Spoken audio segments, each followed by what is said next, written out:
Assalamualaikum warahmatullahi wabarakatuh. Selamat pagi semua. Welcome to our first podcast.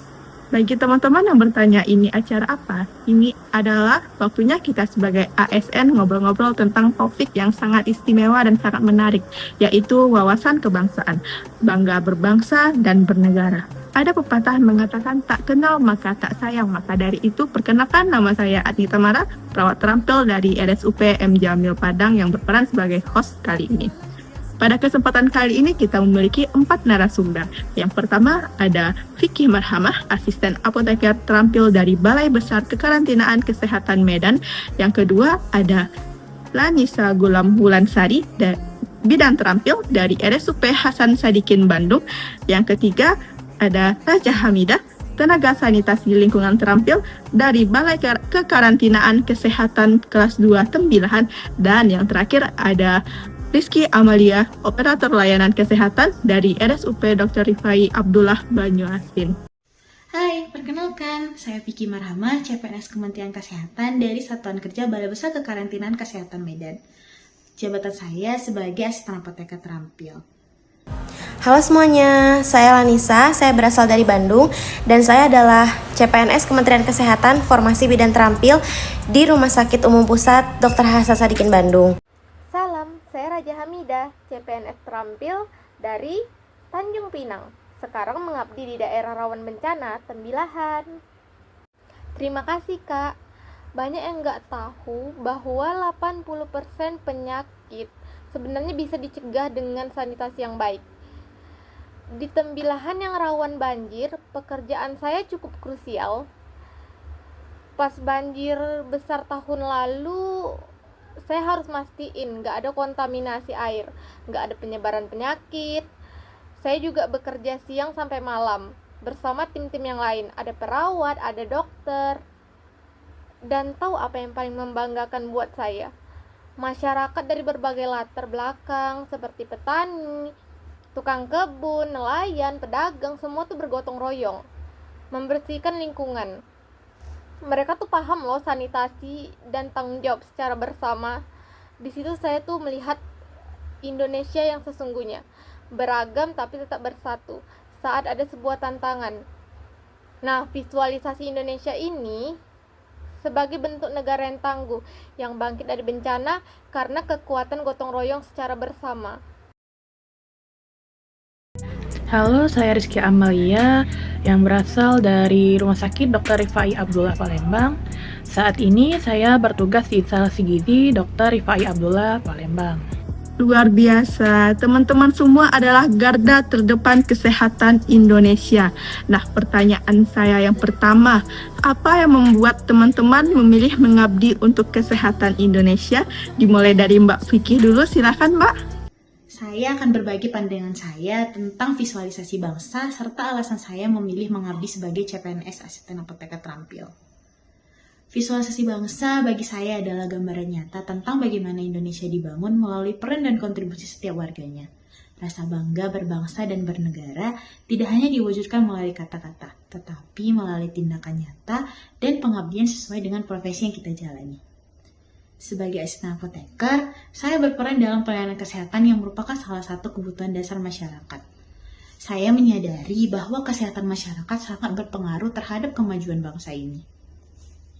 Masyarakat yang sehat akan mampu berpikir jernih, bekerja produktif, dan berkontribusi bagi pembangunan Indonesia. Saya ingin menjadi bagian dari sistem pelayanan kesehatan pemerintah yang menjangkau seluruh lapisan masyarakat secara adil dan merata. Saya percaya bahwa bekerja sebagai aparatur sipil negara adalah bentuk pengabdian saya kepada negara ini, di mana kepentingan masyarakat harus selalu diutamakan. Melalui profesi ini, saya dapat memberikan pelayanan kefarmasian yang aman, tepat, dan bertanggung jawab, mulai dari menyiapkan obat, memastikan ketepatan dosis, hingga memberikan edukasi kepada pasien. Semua itu saya lakukan dengan penuh tanggung jawab sebagai wujud cinta dan loyalitas saya kepada bangsa dan negara ini. Baik, alasan saya menjadi bidan di Indonesia, mengabdikan diri saya menjadi bidan di Indonesia adalah Ada salah satu penelitian yang menginspirasi saya yang berbunyi setiap 1 menit 6 bayi lahir di Indonesia dan 60-70% dari bayi tersebut adalah berasal dari keluarga miskin. Dari situ saya merasa terpanggil untuk mengabdikan diri saya kepada masyarakat Indonesia karena saya ingin kedepannya Indonesia menjadi negara yang memiliki sumber daya manusia yang lebih berdaya. Karena saya yakin ketidakberdayaan sumber daya manusia atau mohon maaf penghasilan yang rendah yang dihasilkan oleh seseorang itu berawal dari pengetahuan yang kurang. Jadi sebagai seorang bidan saya ingin memberikan asuhan yang komprehensif kepada masyarakat Indonesia dan juga memberikan pengetahuan kepada masyarakat bahwa dari mulai remaja itu harus diberikan gizi yang seperti apa, kemudian pembelajaran yang seperti apa agar kelak mereka akan dapat menghasilkan generasi-generasi yang lebih berdaya seperti itu. Karena tidak dapat dipungkiri dari mulai pengetahuan dan juga gizi itu akan berpengaruh kepada daya tangkap seseorang, dan daya tangkap seseorang itu akan berpengaruh kepada prestasi mereka di bidang pendidikan maupun di bidang non pendidikan, itu akan menunjang mereka kepada kesuksesan. Maka dari itu saya terinspirasi untuk menjadi bidan di Indonesia agar kedepannya saya dapat membangun Indonesia yang lebih baik. Tentunya dari mulai asuhan yang komprehensif, dari mulai bayi, anak-anak, kemudian remaja, dan kehamilan, kemudian saat menjadi seorang ibu itu bagaimana supaya kedepannya sumber daya manusia di Indonesia akan jauh lebih baik. Banyak yang nggak tahu bahwa 80% penyakit sebenarnya bisa dicegah dengan sanitasi yang baik. Di Tembilahan yang rawan banjir, pekerjaan saya cukup krusial. Pas banjir besar tahun lalu, saya harus mastiin nggak ada kontaminasi air, nggak ada penyebaran penyakit. Saya juga bekerja siang sampai malam bersama tim-tim yang lain. Ada perawat, ada dokter. Dan tahu apa yang paling membanggakan buat saya? Masyarakat dari berbagai latar belakang seperti petani, tukang kebun, nelayan, pedagang, semua tuh bergotong royong membersihkan lingkungan. Mereka tuh paham loh sanitasi dan tanggung jawab secara bersama. Di situ saya tuh melihat Indonesia yang sesungguhnya, beragam tapi tetap bersatu saat ada sebuah tantangan. Nah, visualisasi Indonesia ini sebagai bentuk negara yang tangguh, yang bangkit dari bencana karena kekuatan gotong royong secara bersama. Pengalaman saya selama bertugas di instalasi gizi itu, biasanya saya itu terlibat dalam penyediaan dan pendistribusian makanan pasien sesuai standar dan diet yang telah ditentukan oleh ahli gizinya ya, seperti diet rendah garam, diet diabetes, maupun diet yang untuk pasien khusus-khusus lainnya. Ketelitian juga dan tanggung jawab itu menjadi hal utama karena sekecil apapun kesalahan bisa berdampak pada kondisi pasiennya. Nah, dari sini saya belajar bahwa peran instalasi gizi itu sangat strategis dalam mendukung proses penyembuhan pasien agar cepat pulihnya. Alasan saya terus bekerja di instalasi gizi itu karena saya memahami bahwa pelayanan kesehatan itu tidak hanya tentang tindakan medis atau tentang obat-obatan saja, tetapi juga tentang pemenuhan gizi yang tepat bagi pasien. Dari dapur di tempat saya bekerja, kami memastikan setiap pasien itu mendapatkan makanan sesuai kebutuhan medisnya.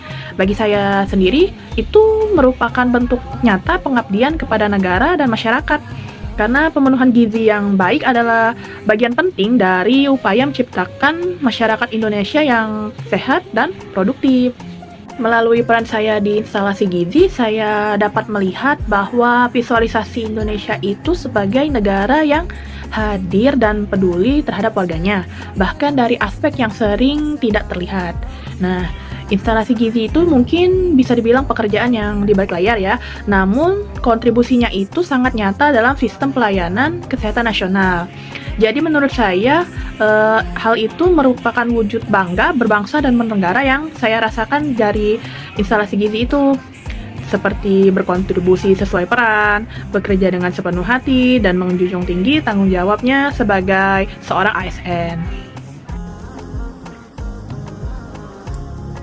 Sangat beragam sekali ya jawaban dari teman-teman semua dan jawabannya sangat-sangat luar biasa semua. Nah, pertanyaan yang kedua, apa sih momen yang paling berkesan yang membuat kalian benar-benar merasakan aku Indonesia dan aku bangga? Momen paling berkesan bagi saya sebagai asisten apoteker terampil adalah ketika saya melayani pasien yang datang dengan keterbatasan baik secara ekonomi maupun pengetahuan tentang obat yang mereka konsumsi. Saat itu saya tidak hanya menyiapkan dan menyerahkan obat, tetapi juga memberikan penjelasan dengan sabar hingga pasien benar-benar memahami cara penggunaannya. Melihat pasien merasa tenang dan terbantu membuat saya sadar bahwa peran kecil saya memiliki arti besar bagi kehidupan orang lain. Di momen itulah saya merasakan makna bangga berbangsa dan bernegara Indonesia. Visualisasi bangsa bagi saya bukan hanya tentang simbol negara, tetapi tentang hadirnya pelayanan kesehatan yang manusiawi dan merata bagi seluruh masyarakat. Sebagai asisten apoteker terampil, pengalaman ini semakin menguatkan saya dan niat saya untuk terus mengabdi. Karena saya percaya Indonesia yang kuat dimulai dari masyarakat yang sehat dan pengabdian sederhana inilah yang menjadi bagian dari pembangunan bangsa yang baik. Momen paling berkesan selama saya menjadi seorang bidan adalah pada saat saya bertugas di suatu desa di Jawa Barat. Datanglah seorang ibu hamil yang masih berusia di bawah 20 tahun, masih termasuk remaja, dan beliau sudah hamil anak kedua. Beliau membawa anak pertamanya juga. Anak pertamanya datang ke puskesmas untuk diperiksakan karena anak pertamanya mengalami gizi buruk. Dan dia datang ke puskesmas sudah dalam keadaan hamil anak kedua. Ketika kami anamnesa lebih dalam untuk mengetahui usia kehamilan yang keduanya itu, ibu hamil ini tidak mengetahui bulan Januari, bulan Februari, bulan Maret, bulan April. Jadi beliau itu tidak mengetahui bulan-bulan Masehi. Saya di situ jujur kaget. Masih ada ternyata di Indonesia, di Jawa Barat bahkan, yang masih kurang terpapar dengan pengetahuan-pengetahuan dasar seperti itu. Di situ saya terinspirasi untuk semakin terinspirasi untuk menjadi seorang bidan yang mengabdikan diri saya kepada masyarakat, karena ternyata di Indonesia masih memiliki PR untuk mengedukasi masyarakatnya terhadap kehamilan dini, kemudian gizi pada anak balita, kemudian juga hal-hal basic seperti itu beliau saja tidak tahu. Di situ saya merasa bahwa diri saya terpanggil untuk mengabdikan diri di Indonesia. Nah, jadi pas pasca bencana itu saya ada sedikit cerita. Nah, kita posisinya di saat itu di tempat pengungsian kekurangan air bersih. Tapi tiba-tiba datang ramai-ramai masyarakat dari luar Tembilahan di daerah lainnya itu datang membawa air bersih, stok air bersih untuk tempat pengungsian kami. Dan tahu apa yang dibilang supir-supirnya itu bilang kayak gini, kami datang bukan karena kita saling kenal, tapi kami datang karena rasa solidaritas kekeluargaan, karena sesama bangsa Indonesia. Sedikit membuat saya cukup terharu karena Indonesia itu bukan sekedar 17.000 pulau yang terpisah, tapi dari 280 juta hati yang terhubung oleh rasa persaudaraan. Dan itu keren sekali menurut saya. Menurut saya, momen yang paling berkesan bagi saya adalah ketika pasien itu atau keluarganya itu menyampaikan rasa terima kasih karena makanan yang disajikan itu bisa dibilang membantu pasien itu dalam proses pemulihannya. Dia juga lebih semangat dalam menjalani proses pemulihannya. Nah, bisa dibilang dari hal sederhana tersebut bisa menjadi pengingat bahwa pelayanan yang tulus itu selalu memiliki dampak yang besar bagi orang lain. Cerita teman-teman semua sangat luar biasa dan mengharukan. Sekarang, pesan untuk tenaga kesehatan muda Indonesia atau generasi muda yang mungkin masih mencari makna pengabdian. Pesan saya untuk tenaga kesehatan muda yang sedang mencari makna pengabdian adalah jangan pernah meremehkan peran yang kita jalani. Pengabdian tidak selalu tentang hal yang besar, tetapi tentang ketulusan dalam melayani setiap pasien yang kita temui. Di dunia kesehatan, satu senyum, satu penjelasan yang sabar, dan satu tindakan yang kita lakukan dengan hati bisa memberi dampak besar bagi kehidupan orang lain. Disitulah makna pengabdian sesungguhnya tumbuh. Teruslah belajar, jaga integritas, dan layani dengan empati. Karena bangsa yang kuat lahir dari tenaga kesehatan yang bekerja dengan hati dan tanggung jawab. Terima kasih. Baik, kepada nakes-nakes muda, saya hanya memiliki pesan sederhana. Kita mengabdikan diri kepada masyarakat Indonesia itu karena Indonesia adalah tempat di mana kita dilahirkan. Dan menurut saya bukan suatu kebetulan Tuhan melahirkan kita di sini. Kita memiliki peran yang penting dalam membangun masa depan negara ini. Negara di mana kita dilahirkan, negara di mana orang tua kita dilahirkan, dan kita akan mempertanggungjawabkannya di hadapan Tuhan. Maka dari itu kita harus bersemangat, kita harus bersungguh-sungguh, dan terus maju ke depan untuk membangun Indonesia menjadi lebih baik. Kita harus sayang kepada masyarakat Indonesia kita sendiri, karena jika bukan kita yang akan meneruskan generasi Indonesia di masa depan, siapa lagi? Saya ingin sampaikan terakhir, bencana itu bisa menghancurkan gedung, tapi tidak bisa menghancurkan semangat gotong royong Indonesia.